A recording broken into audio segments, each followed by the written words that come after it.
Hello friends, welcome. Compounding അതായത് കൂട്ടുപലിശ നൂറുകണക്കിന് ആളുകളുടെ ജീവിതം മാറ്റിമറിച്ച ഒരു വാക്കാണ്. നിങ്ങളും എല്ലാ മാസവും പണം സമ്പാദിക്കുകയും എന്നാൽ മാസാവസാനം കീശ കാലിയാക്കുകയും ചെയ്യുന്നുണ്ടോ? എങ്കിൽ ഒരുപക്ഷെ നിങ്ങളും കോമ്പൗണ്ടിങ്ങിൻ്റെ ഏറ്റവും വലിയ തെറ്റ് ചെയ്യുന്നുണ്ടാവാം. ഈ വീഡിയോ അവസാനം വരെ കാണുക. 843 നിയമത്തെക്കുറിച്ച് അറിയുക. ഇത് മനസ്സിലാക്കാൻ നമുക്കൊരു കഥയുടെ സഹായം തേടാം. കഥ 3 നല്ല സുഹൃത്തുക്കളുടേതാണ്. ഋഷഭ്, ശരത്, കാർത്തിക്. 3 സുഹൃത്തുക്കളുടെയും തുടക്കം ഒരുപോലെയായിരുന്നു. ഒരേ കോളേജ്, ഒരേ ക്ലാസ്, അടുത്ത ചങ്ങാതിമാർ. എന്നാൽ പഠനം കഴിഞ്ഞതോടെ കരിയറിൻ്റെ വഴികൾ വേർപിരിഞ്ഞു. ഋഷഭ് ഫ്രീലാൻസിംഗ് തിരഞ്ഞെടുത്തു. അവന് സ്വാതന്ത്ര്യം ഇഷ്ടമായിരുന്നു.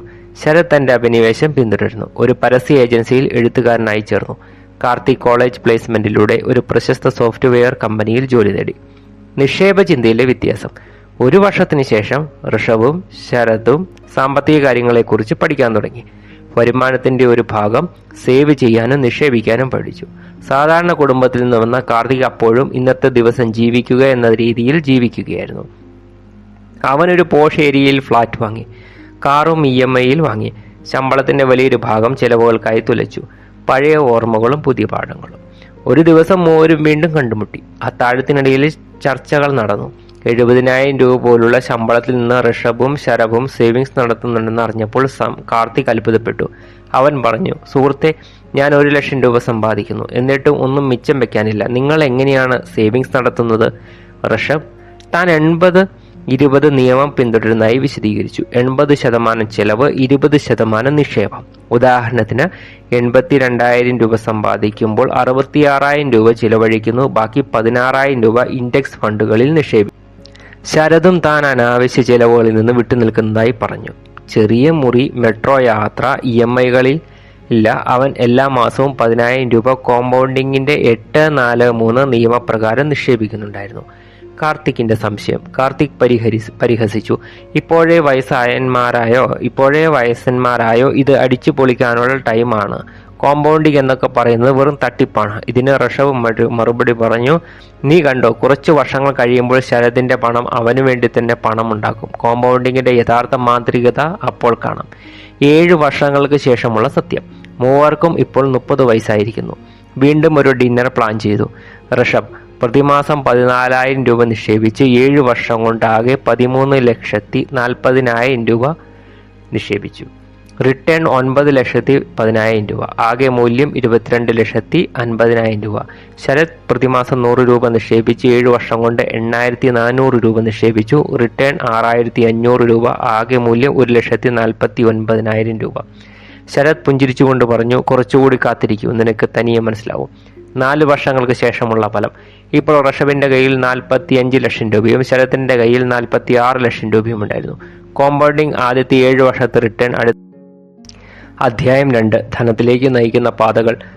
ധനസമ്പാദനത്തിനായി ആളുകൾ തിരഞ്ഞെടുക്കുന്ന 3 പ്രധാന വഴികളെ MJ മാർക്കോ തിരിച്ചറിയുന്നു. കാൽ നടപ്പാത, മന്ദഗതിയിലുള്ള പാത, വേഗതയേറിയ പാത. യാതൊരു പദ്ധതികളുമില്ലാതെ വർത്തമാനകാലത്തിൽ ജീവിക്കുന്നവരുടേതാണ് കാൽ നടപ്പാത. താൽക്കാലിക സുഖത്തിനായി കടം വാങ്ങുന്നു, വില കൂടിയ സാധനങ്ങൾ വാങ്ങുന്നു, എന്നാൽ ഉള്ളിലെ സാമ്പത്തിക സ്ഥിതിയിൽ അസ്ഥിരരായിരിക്കും. ഡിമാർക്കോ ഇതിനെ സുന്ദരമായ നാശം എന്ന് വിളിക്കുന്നു. മന്ദഗതിയിലുള്ള പാത തിരഞ്ഞെടുക്കുന്നവർ പരമ്പരാഗതമായ സമ്പാദ്യത്തിലും നിക്ഷേപത്തിലും SIP, FD, PPF പോലുള്ളവയിൽ വിശ്വസിക്കുന്നു. അതുവഴി വാർദ്ധക്യത്തിൽ സുഖമായി ജീവിക്കാൻ സാധിക്കും. എന്നാൽ എഴുത്തുകാരൻ ചോദിക്കുന്നു, നിങ്ങൾ 60-ാം വയസ്സിൽ ധനികനായാൽ തന്നെ ജീവിതം ആസ്വദിക്കാനുള്ള ഊർജം കുറയുമ്പോൾ അതുകൊണ്ട് എന്ത് പ്രയോജനം? ഈ പാത സുരക്ഷിതവുമാണെന്ന് തോന്നാമെങ്കിലും അത് വളരെ പതുക്കെയുള്ളതും പരിമിതമായതാണ്. ഇതിന് വിപരീതമായി വേഗതയേറിയ പാത ഒരു വ്യക്തിക്ക് യൗവനത്തിൽ തന്നെ സമൃദ്ധി നൽകാൻ കഴിവുള്ള ഒന്നാണ്. ഇത് സമയം വിൽക്കുന്നതിന് പകരം നിങ്ങളുടെ സജീവമായ പങ്കാളിത്തമില്ലാതെ തന്നെ വരുമാനമുണ്ടാക്കുന്ന ഒരു സിസ്റ്റം നിർമ്മിക്കുന്നതിനെ കുറിച്ചാണ് സംസാരിക്കുന്നത്. ഉദാഹരണത്തിന് ഡിജിറ്റൽ ബിസിനസ്, യൂട്യൂബ് ചാനൽ അല്ലെങ്കിൽ ആപ്പുകൾ. അവസാനം എഴുത്തുകാരൻ ചോദിക്കുന്നു, നിങ്ങൾ ഏത് പാതയിലാണ്? കാരണം വേഗതയേറിയ പാതയ്ക്ക് മാത്രമേ സ്വപ്നങ്ങളെ യഥാസമയം സാക്ഷാത്കരിക്കാൻ കഴിയൂ. അധ്യായം 3. സമ്പത്ത് എന്നത് പണം മാത്രമല്ല. സമ്പത്തിനെക്കുറിച്ച് ഉള്ള പരമ്പരാഗത ധാരണയെ MJ മാർക്കോ ചോദ്യം ചെയ്യുന്നു. യഥാർത്ഥ സമൃദ്ധി അളക്കുന്നത് ബാങ്ക് ബാലൻസ് കൊണ്ടല്ല, മറിച്ച് നിങ്ങളുടെ സ്വാതന്ത്ര്യം കൊണ്ടാണെന്ന് അദ്ദേഹം പറയുന്നു. കോടികൾ സമ്പാദിക്കുന്ന ഒരാളെങ്കിലും അയാൾ എല്ലാ ദിവസവും അലാമിൻ്റെയും ഇമെയിലുകളുടെയും മീറ്റിങ്ങുകളുടെയും തടവിലാണെങ്കിൽ, അവധിക്കാലത്തും ജോലിയിൽ നിന്ന് മോചിതനാകുന്നില്ലെങ്കിൽ അയാൾ യഥാർത്ഥ ധനികനല്ല, മറിച്ചൊരടിമയാണ്. ഡിമാർക്കോയുടെ അഭിപ്രായത്തിൽ യഥാർത്ഥ സമ്പത്ത് 3 സ്വാതന്ത്ര്യങ്ങളെ അടിസ്ഥാനമാക്കിയുള്ളതാണ്.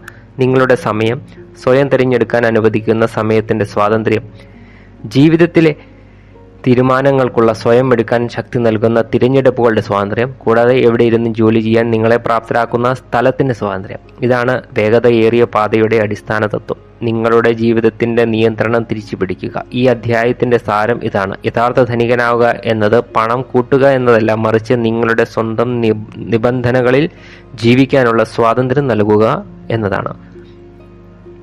അധ്യായം 4. നിങ്ങളുടെ സമയം, നിങ്ങളുടെ ജീവിതം. MJ ഡിമാർക്കോ സമയത്തെ ജീവിതത്തിലെ ഏറ്റവും വലിയ സമ്പത്തായി വിശേഷിപ്പിക്കുന്നു. ആളുകൾ എങ്ങനെയാണ് തങ്ങളുടെ ജീവിതകാലം മുഴുവൻ ശമ്പളത്തിനായി സമർപ്പിക്കുന്നതെന്നും എന്നാൽ അതിനിടയിൽ തങ്ങളുടെ ഏറ്റവും വിലപ്പെട്ട ബന്ധങ്ങളും നിമിഷങ്ങളും നഷ്ടപ്പെടുത്തുന്നതെന്നും അദ്ദേഹം ഒരു ഹൃദയസ്പർശിയായ ഉദാഹരണത്തിലൂടെ കാണിക്കുന്നു. ഉദാഹരണത്തിന്, സുരേഷ് തൻ്റെ മകന് എല്ലാം നൽകാൻ ആഗ്രഹിച്ചു, പക്ഷേ സമയം നൽകാൻ കഴിഞ്ഞില്ല. അത് അവരുടെ ബന്ധത്തിൽ അകൽച്ചയുണ്ടാക്കി. എഴുത്തുകാരൻ പറയുന്നു, പണം തിരികെ വന്നേക്കാം, പക്ഷേ കടന്നുപോയ നിമിഷങ്ങളും ബന്ധങ്ങളും ഒരിക്കലും തിരികെ വരില്ല. ഈ അധ്യായം ഫാസ്റ്റ് ലൈനിൻ്റെ പ്രാധാന്യം വ്യക്തമാക്കുന്നു. നിങ്ങളുടെ സജീവമായ സാന്നിധ്യം ഇല്ലാതെ തന്നെ നിരന്തരം വരുമാനം നൽകുന്ന ഒരു സംവിധാനം ഉണ്ടാക്കുക. ഡിജിറ്റൽ കോഴ്സുകൾ, വെബ്സൈറ്റുകൾ, ആപ്പുകൾ, യൂട്യൂബ് ചാനലുകൾ എന്നിവയെല്ലാം ഈ വഴിയുടെ ഉദാഹരണങ്ങളാണ്. സ്ലോ ലൈനിൽ നിങ്ങൾ നിങ്ങളുടെ ജീവിതകാലം മുഴുവൻ വിൽക്കുന്നു, എന്നാൽ ഫാസ്റ്റ് ലൈനിൽ പണം നിങ്ങളുടെ സ്വാതന്ത്ര്യവും സമയവും വർദ്ധിപ്പിക്കുന്നു. അവസാനം ഡിമാർക്കോ ചോദിക്കുന്നു, നിങ്ങളുടെ ജീവിതത്തിൽ നിങ്ങൾ എന്താണ് നൽകുന്നത്, സമയമോ പണമോ? കാരണം ആർക്കാണോ സമയം നഷ്ടപ്പെടുന്നത് അവർക്ക് ജീവിതം തന്നെ നഷ്ടപ്പെടുന്നു. അധ്യായം 5. ഫാസ്റ്റ് ലൈനിൻ്റെ 5ാമത്തെ തത്വങ്ങൾ. ഏതൊരു വ്യക്തിക്കും അസാധാരണമായ സാമ്പത്തിക വിജയം നേടാൻ സഹായിക്കുന്ന ഘടനയെക്കുറിച്ച് MJ ഡിമാർക്കോ വിവരിക്കുന്നു. കഠിനാധ്വാനം മാത്രം വിജയത്തിൻ്റെ താക്കോലല്ല, മറിച്ച് ശരിയായ ദിശയും ഫലപ്രദമായ ഒരു സിസ്റ്റവും കഠിനാധ്വാനവുമാണ് പ്രധാനമെന്ന് അദ്ദേഹം പറയുന്നു. അദ്ദേഹത്തിൻ്റെ NICST ഫോർമുല 5 പ്രധാന സ്തംഭങ്ങളെ അടിസ്ഥാനമാക്കിയുള്ളതാണ്. 1. നീഡ്, ആവശ്യം, ആളുകളുടെ യഥാർത്ഥ പ്രശ്നങ്ങൾക്ക് പരിഹാരം കാണുന്ന ഒന്ന്. 2. എൻട്രി ബാരിയർ, പ്രവേശന തടസ്സം, മത്സരം, കുറഞ്ഞ പ്രയാസമേറിയ വഴി തിരഞ്ഞെടുക്കുക. 3. കൺട്രോൾ, സ്ഥിരത നിലനിർത്താൻ സ്വതന്ത്രമായി ഒരു പ്ലാറ്റ്ഫോം ഉണ്ടാക്കുക. 4. സ്കെയിൽ, ലക്ഷക്കണക്കിന് ആളുകളിലേക്ക് എത്താൻ കഴിയുന്ന ഒരു സിസ്റ്റം ഉണ്ടാക്കുക. 5. ടൈം ഇൻഡിപെൻഡൻറ്റ്, സമയ സ്വാതന്ത്ര്യം, നിങ്ങളുടെ സജീവമായ സാന്നിധ്യമില്ലാതെയും പ്രവർത്തിക്കുന്ന ഒരു ബിസിനസ്. ഈ അധ്യായം സ്മാർട്ടായി ജോലി ചെയ്യാനും സമയവും പണവും സ്വാതന്ത്ര്യവും ഒരുമിച്ച് നൽകുന്ന ഒരു സിസ്റ്റത്തിൻ്റെ ശക്തി ഉപയോഗിക്കാനും സന്ദേശം നൽകുന്നു. അധ്യായം 6. കോടീശ്വരനാകാനുള്ള സമവാക്യം. കോടീശ്വരനാകാൻ പതിറ്റാണ്ടുകളോളം സമ്പാദിക്കണമെന്ന പരമ്പരാഗത സാമ്പത്തിക ചിന്തയെ MJ ഡിമാർക്കോ ചോദ്യം ചെയ്യുന്നു. യഥാർത്ഥ കളി പണത്തിൻ്റെയല്ല, മറിച്ച് കണക്കിൻ്റെയാണെന്ന് അദ്ദേഹം പറയുന്നു. സ്ലോ ലൈനിൽ നിങ്ങൾ എത്ര സമയം നൽകുന്നോ അത്രയും പണം ലഭിക്കും. എന്നാൽ ഓരോ ദിവസവും 24 മണിക്കൂറും പരിമിതമായ ഊർജ്ജവുമേ ഉള്ളൂ. അത് നിങ്ങളെ ഒരു പരിധി വരെ മാത്രമേ കൊണ്ടുപോകൂ. അതേസമയം ഫാസ്റ്റ് ലൈനിൽ സമവാക്യം വ്യത്യസ്തമാണ്. നിങ്ങൾ എത്രമാത്രം സമ്പാദിക്കുന്നു, എത്രമാത്രം ലാഭിക്കാൻ കഴിയുന്നു, നിങ്ങളുടെ വരുമാനം എങ്ങനെ വരുന്നു എന്ന് അത് അളക്കുന്നു. നിങ്ങളുടെ അഭാവത്തിലും പണം സമ്പാദിക്കുന്ന ഒരു സിസ്റ്റം നിങ്ങൾ ഉണ്ടാക്കുമ്പോഴാണ് യഥാർത്ഥ സമ്പത്ത് ഉണ്ടാകുന്നത്. ഉദാഹരണത്തിന്, ഡിജിറ്റൽ കോഴ്സ്, വെബ്സൈറ്റ് അല്ലെങ്കിൽ യൂട്യൂബ് ചാനൽ. ഈ രീതിയിൽ നിങ്ങളുടെ അധ്വാനം ഒരു തവണയും എന്നാൽ ലാഭം ആവർത്തിച്ചും ലഭിക്കുന്നു. അധ്യായം 7. ഉപഭോക്തൃ മാനസികാവസ്ഥയിൽ നിന്ന് പുറത്തു വരിക. സമ്പത്ത് ഉണ്ടാക്കുന്നവരും അത് തുലയ്ക്കുന്നവരും തമ്മിലുള്ള വ്യത്യാസം അവരുടെ മാനസികാവസ്ഥയിലാണെന്ന് MJ ഡിമാർക്കോ പറയുന്നു. ലോകം 2 തരം ആളുകളാൽ നിർമ്മിക്കപ്പെട്ടത്: ഉപഭോക്താവും നിർമ്മാതാവും. ഉപഭോക്താവ് തുടർച്ചയായി സാധനങ്ങൾ വാങ്ങുന്നു, ബ്രാൻഡുകളെ പിന്തുടരുന്നു, മറ്റുള്ളവർ നിർമ്മിച്ച സിസ്റ്റത്തിൻ്റെ ഭാഗമാകുന്നു. അതേസമയം നിർമ്മാതാവ് എന്തെങ്കിലും ഉണ്ടാക്കുന്നു, വിൽക്കുന്നു, മറ്റുള്ളവരുടെ ആവശ്യങ്ങൾ നിറവേറ്റി സ്വയം സമ്പന്നനാകുന്നു. ഫാസ്റ്റ് ലൈനിലെ ഏറ്റവും വലിയ തടസ്സം ഉപഭോക്തൃ മാനസികാവസ്ഥയാണെന്ന് ഡിമാർക്കോ പറയുന്നു. കാരണം നിങ്ങൾ പണം ചെലവഴിക്കുമ്പോൾ മറ്റൊരാൾ അതേ പണം ഉപയോഗിച്ച് തങ്ങളുടെ സാമ്രാജ്യം കെട്ടിപ്പടുക്കുകയാണ്. വില കൂടിയ വസ്തുക്കൾ നിങ്ങളുടെ പോക്കറ്റ് കാലിയാക്കുകയും ഏതെങ്കിലും ഒരു നിർമ്മാതാവിൻ്റെ പോക്കറ്റ് നിറയ്ക്കുകയും ചെയ്യുന്നു. ഫാസ്റ്റ് ലൈൻ മാനസികാവസ്ഥ പഠിപ്പിക്കുന്നത് ഉപഭോഗമല്ല, നിർമ്മാണം നടത്താനാണ്. യഥാർത്ഥ സമ്പത്ത് നിങ്ങൾ വാങ്ങുന്നതിലല്ല, നിങ്ങൾ നിർമ്മിക്കാൻ കഴിയുന്നതിലാണ്. അധ്യായം 8. Business system. ഫാസ്റ്റ് ലൈൻ വിജയത്തിൻ്റെ അടിസ്ഥാന തത്വം സിസ്റ്റമാണ്. MJ ഡിമാർക്കോ പറയുന്നു. നിങ്ങളുടെ അഭാവത്തിലും പ്രവർത്തിക്കുന്ന ഒരു സിസ്റ്റം നിങ്ങൾ നിർമ്മിച്ചിട്ടുണ്ടെങ്കിൽ പണം തനിയെ നിങ്ങളുടെ അടുത്തേക്ക് വരുമെന്ന് അദ്ദേഹം പറയുന്നു. ജോലി ചെയ്യൂ, പണം വാങ്ങൂ എന്ന പരമ്പരാഗത മാതൃകയെ നിങ്ങളുടെ വരുമാനം നിങ്ങളുടെ സാന്നിധ്യത്തെ ആശ്രയിച്ചിരിക്കുന്നു. അതിനാൽ നിങ്ങൾ എപ്പോൾ നിർത്തുന്നുവോ പണം അപ്പോൾ നിലയ്ക്കുന്നു. എന്നാൽ ഫാസ്റ്റ് ലൈനിൽ നിങ്ങളുടെ സിസ്റ്റം ദിവസത്തിൽ 24 മണിക്കൂറും ആഴ്ചയിൽ 7 ദിവസവും പ്രവർത്തിക്കുന്നു. നിങ്ങൾ അവധിയിലാണെങ്കിലും തിരക്കിലാണെങ്കിലും ഇത് പ്രവർത്തിച്ചുകൊണ്ടേയിരിക്കുന്നു.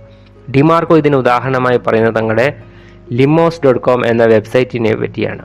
വലിയ നിക്ഷേപമോ കടമോ ഇല്ലാതെ ഈ അധ്യായം 3 പ്രധാന സിസ്റ്റങ്ങൾ ഊന്നൽ നൽകുന്നു. ഉൽപ്പന്ന അധിഷ്ഠിതം, മീഡിയ അധിഷ്ഠിതം, അതുപോലെ കോഡ് അധിഷ്ഠിതം. ഈ സിസ്റ്റങ്ങൾ നിങ്ങളുടെ അധ്വാനത്തെ ആവർത്തിച്ചുള്ള വരുമാനമാക്കി മാറ്റുന്നു. നിങ്ങളുടെ സിസ്റ്റം നിങ്ങൾക്കായി പ്രവർത്തിക്കുമ്പോഴാണ് യഥാർത്ഥ സ്വാതന്ത്ര്യം ലഭിക്കുന്നത്, അല്ലാതെ നിങ്ങൾ എപ്പോഴും സിസ്റ്റത്തിനായി പ്രവർത്തിക്കുമ്പോഴല്ല. ഡിമാർക്കോയുടെ സന്ദേശം വ്യക്തമാണ്. ജോലി ചെയ്യേണ്ടത് അത്യാവശ്യമാണ്, എന്നാൽ സമയവും പണവും സ്വാതന്ത്ര്യവും നേടാൻ ഒരു സിസ്റ്റം ഉണ്ടാക്കേണ്ടത് അതിലും അത്യാവശ്യമാണ്. ഇനി തിരഞ്ഞെടുപ്പ് നിങ്ങളുടേതാണ്. ജോലി ചെയ്തുകൊണ്ടിരിക്കുകയാണോ അതോ ഒരു സിസ്റ്റം നിർമ്മിക്കുകയാണോ? അധ്യായം 9. വേഗത്തിൽ പരാജയപ്പെടൂ, വേഗത്തിൽ പഠിക്കൂ. വിജയത്തിലേക്കുള്ള വഴി പരാജയങ്ങളിലൂടെയാണ് കടന്നു പോകുന്നത്. ഡിമാർക്കോ നമ്മെ പഠിപ്പിക്കുന്നു. കോടീശ്വരനാകാനുള്ള വഴി നേരായ ഒന്നല്ല, മറിച്ച് നിരവധി പരാജയങ്ങളും പരീക്ഷണങ്ങളും നിറഞ്ഞതാണെന്ന് അദ്ദേഹം പറയുന്നു. ഫാസ്റ്റ് ലൈൻ മാനസികാവസ്ഥയിൽ പരാജയത്തെ ഒരു തോൽവിയായിട്ടല്ല, മറിച്ച് പഠിക്കാനുള്ള അവസരമായിട്ടാണ് കണക്കാക്കുന്നത്. മുന്നോട്ട് എന്ത് ചെയ്യരുത് എന്നിത് നമ്മെ പഠിപ്പിക്കുന്നു. അതുവഴി നമുക്ക് മികച്ച തീരുമാനങ്ങൾ എടുക്കാൻ കഴിയും. നിഖിലിൻ്റെയും ജയിയുടെയും കഥ ഇതിനൊരു ഉദാഹരണമാണ്. നിഖിൽ പരാജയത്തെ ഭയന്ന് സമയം പാഴാക്കിയപ്പോൾ ജയ് വീണ്ടും വീണ്ടും ശ്രമിച്ചു, പഠിച്ചു, ഒടുവിൽ വിജയിച്ചു. ഡിമാർക്കോയുടെ സന്ദേശം വ്യക്തമാണ്. വേഗത്തിൽ പരാജയപ്പെടൂ, വേഗത്തിൽ പഠിക്കൂ. ധനികരായ ആളുകൾ പൂർണ്ണതയ്ക്കായി കാത്തിരിക്കുന്നില്ല, മറിച്ച് ഉടൻ നടപടിയെടുക്കുന്നു. പരാജയമില്ലാതെ ഒരു വലിയ സിസ്റ്റം നിർമ്മിക്കപ്പെടുന്നില്ല. ഭയം കാരണം ശ്രമിക്കാതിരിക്കുന്നതാണ് ഏറ്റവും വലിയ അബദ്ധം. അധ്യായം 10. യഥാർത്ഥ വിജയം എന്നത് ധനികനായി മരിക്കുന്നതിലല്ല, മറിച്ച് ധനികനായി ജീവിക്കുന്നതിലാണെന്ന് MJ ഡിമാർക്കോ പറയുന്നു. സ്ലോ ലൈൻ ജീവിതം വെറും ജീവിച്ചു തീർക്കുന്നതിൽ ഒതുങ്ങിത്തീരുന്നു, എന്നാൽ ഫാസ്റ്റ് ലൈൻ സമയത്തിൻ്റെയും സ്വാതന്ത്ര്യത്തിൻ്റെയും തിരഞ്ഞെടുപ്പുകളുടെയും അവസരങ്ങൾ നൽകുന്നു. ഇത് സമ്പത്തിനേക്കാൾ വലുതാണ്. ഇത് നിങ്ങളുടെ സ്വന്തം നിബന്ധനകളിൽ ജീവിതം ജീവിക്കാനുള്ള കഴിവ് നൽകുന്നു. സ്ലോ ലൈനിലുള്ള രാഹുലും പകൽ സമയം മുഴുവൻ ജോലിയിൽ മുഴുകിയിരുന്നു. അതേസമയം കബീർ ഫാസ്റ്റ് ലൈൻ തിരഞ്ഞെടുത്തിന് തൻ്റെ വരുമാനത്തോടൊപ്പം സമയവും സ്വാതന്ത്ര്യം നേടി. ഡിമാർക്കോ പറയുന്നു, യഥാർത്ഥ സമ്പത്ത് നിങ്ങളുടെ ബാങ്ക് ബാലൻസിലല്ല, മറിച്ച് നിങ്ങളുടെ ജീവിതത്തിലെ തീരുമാനങ്ങളിലും സ്വാതന്ത്ര്യത്തിലുമാണ്. ഈ വീഡിയോ നിങ്ങളുടെ ചിന്തയെ മാറ്റിമറിച്ചെങ്കിൽ ഇനി ലൈക്ക് ചെയ്യുക, സുഹൃത്തുക്കളുമായി പങ്കുവയ്ക്കുക. ഇതുപോലുള്ള പ്രചോദനവും അറിവും നിറഞ്ഞ വീഡിയോകൾക്കായിട്ട് ചാനൽ സബ്സ്ക്രൈബ് ചെയ്യുക. കാരണം അടുത്ത വീഡിയോ വേറൊരു ഉള്ളടക്കമായിരിക്കില്ല, അത് പക്ഷേ നിങ്ങളുടെ ജീവിതം തന്നെ മാറ്റിമറിച്ചേക്കാം. Thank you for watching.